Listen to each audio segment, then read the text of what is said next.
பால்மணி செம்மணி தினாமணி கருமணி மாயமணி மகாமணி பேசுறேம்மா. வேதமணி நாதமணி பூதமணி மந்திரமணி முத்துமணி நாடகம் பேசுறேன். பெண்ணா பொறுத்து நீ எந்த சுகத்தையும் ஒன்று இல்லைன்ட்ட. காம சுகம் கிடையாது, கணவன் மணி அந்நியம் கிடையாது.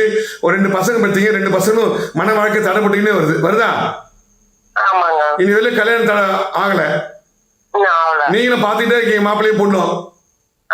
இனி வெளில வந்து கூடி வந்து கட் ஆயிடுது.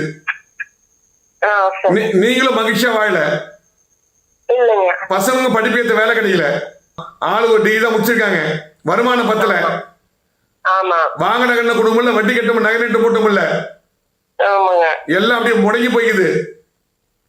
சொத்து வந்து அனுபவிக்க முடியல.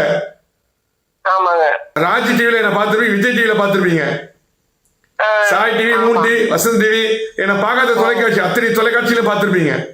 வீட்டுக்காருக்கு அடிக்கடி உடம்பு பாதிக்குது, மருத்துவம் நோய் குணமாகல, இதுல வந்து உடல் பாதிப்பால அப்படியே வேலைக்கு போக முடியல, எல்லாம் முடங்கி போச்சு, குடும்பம் முடங்கி போச்சு. பசங்க ஒன்று வருமானம் கூட அதை வச்சு குடும்பத்தை ஓட்டிக்கிறீங்க. நீங்களும் வேலைக்கு போட்டு சூழ்நிலை வந்துச்சு. முதல்ல குடும்பம் நல்லா கவனிங்க. இதான் ஜோசி முக்கியமானது. நிறைய பேர் ஜோசி ஜோசின்னு சொல்றாங்களே தவிர அந்த ஜோசி தீர்வு எந்த ஜோசியும் கொடுக்குது இல்ல.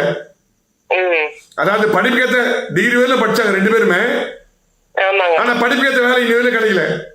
நீங்களே ராஜா, நீங்களே மந்திரி, உங்க அறிவு கொண்டே முன்னுக்கு வர முயற்சி பண்ணி இதுவெல்லாம் உங்களால முன்னுக்கு வர முடியல.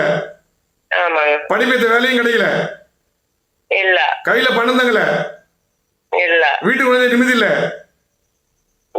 நோய் நொடி பீடை பிடி ஆட்டி படையுது, சொத்து மொத்தம் அனுபவிக்க முடியல, வீடு கட்ட வீடு கட்ட முடியல, கொடுத்த பணம் திரும்பி வரல, எல்லாரும் நம்பிக்கை மோசம் போயிட்டீங்க. இதுல இருந்து மாத்த வரணும். நான் பட்ட கஷ்டம் குழந்தை படக்கூடாதுன்னு நினைக்கிறீங்க. எல்லா பிரச்சனையும் தீர்வு கிடைத்தா ஜோசியம். அதனால காலத்தை நேரத்தை வீணா, நிறைய பேர் பெற்றவங்க நிறைய பேர் காலத்தை நேரத்தை வீணா கழிக்காதீங்க. 30 வயசு 40 வயசு ஆன பிள்ளைங்களுக்கு கல்யாணம் பண்ண இருக்காதீங்க. தெய்வத்தை தான் எல்லாம் வேண்டி கும்பிடுறோம். அந்த தெய்வம் நம்மளுக்கு அதை நடத்தி கொடுக்கணுங்களா இல்லைங்களா? தெய்வம் எல்லாம் நடத்தி கொடுக்காதம்மா. மாதா பிதா குரு தெய்வம். அதாவது குருவின் மூலமா தான் தெய்வத்தினுடைய சக்தியை பெற முடியும். குரு இல்லாம திருவருள் கிடைக்காது. எந்த ஒரு குரு வச்சுதான் எல்லா காரியம் சாதிக்கணும். குருவின் மூலியமா தான் எல்லா காரியம் வெற்றி பெறும். அதுதான் ஜோதிடம். ஓகே, நன்றி, வணக்கம்மா.